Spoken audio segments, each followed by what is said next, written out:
Araw ng Sabado, maulan mula umaga, pero nung bandang hapon, nagsawa na rin siya. Parang yung pagmamahal niya sa'yo.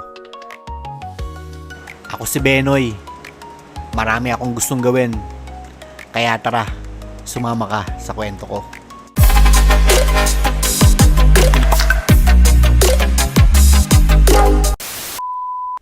Lumabas na nga rin kami para maghanap ng makain.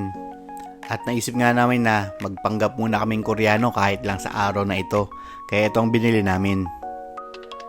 Dumaan na nga rin pala kami para magtingin ng mga palamuri sa bahay. Hindi naman masamang mangarap, di ba? Pero malay nyo, balang araw.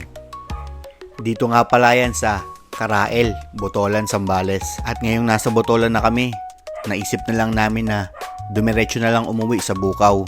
Doon na nga rin kami matutulog para kinabukasan, maisama namin sila mama at papa sa iba para magsimba. Salamat sa Panginoon kasi nakauwi naman kami ng Bukaw ng tahimik at ligtas. O tara, prepare muna tayo ng makain.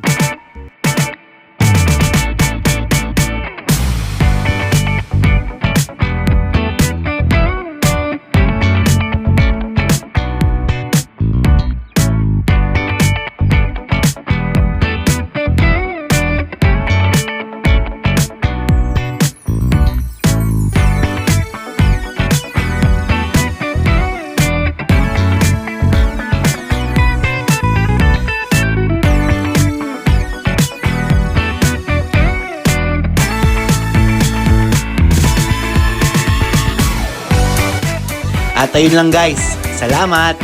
Good night.